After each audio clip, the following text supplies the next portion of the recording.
2014ஆம் ஆண்டு முன்னாள் முதல்வர் ஜெயலலிதா பசும்பொன் முத்துராமலிங்க தேவர் சிலைக்கு தங்க கவசத்தை வழங்கினார். ஒவ்வொரு ஆண்டும் தேவர் ஜெயந்தி விழாவை முன்னிட்டு இந்த தங்க கவசம் வங்கி பெட்டகத்தில் இருந்து கொண்டுவரப்பட்டு பசும்பொன் முத்துராமலிங்க தேவர் சிலைக்கு அணிவிக்கப்படுகிறது. தங்க கவசம் கொண்டு வரும்போதும் அணிவிக்கப்படும்போதும் பலத்த போலீஸ் பாதுகாப்பு அளிக்கப்படுகிறது.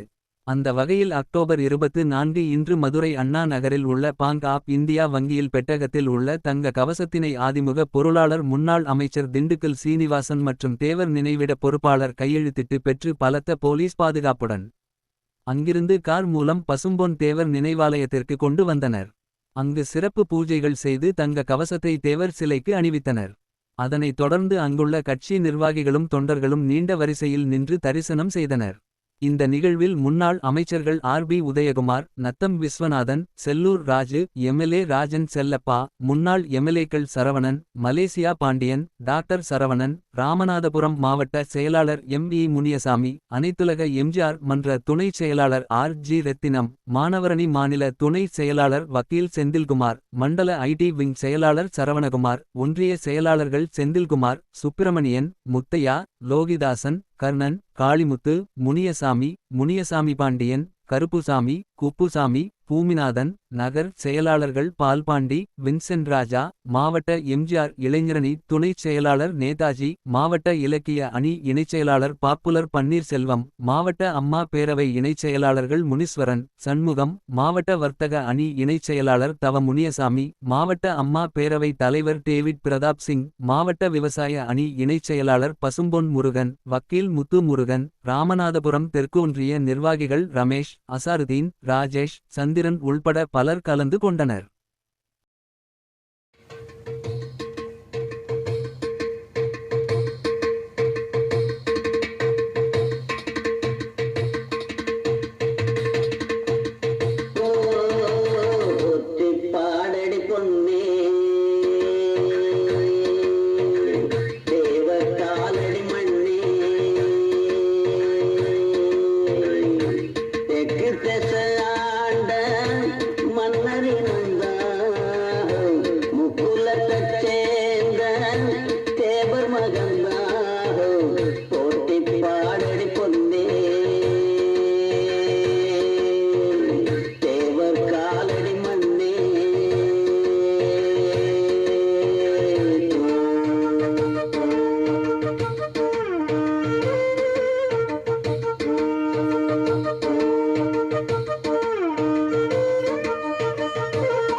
இது போன்ற பல செய்திகளை உடனுக்குடன் தெரிந்து கொள்ள சப்ஸ்கிரைப் பண்ணுங்க. மறக்காம பெல் பட்டனையும் பிரஸ் பண்ணுங்க. தேங்க்யூ.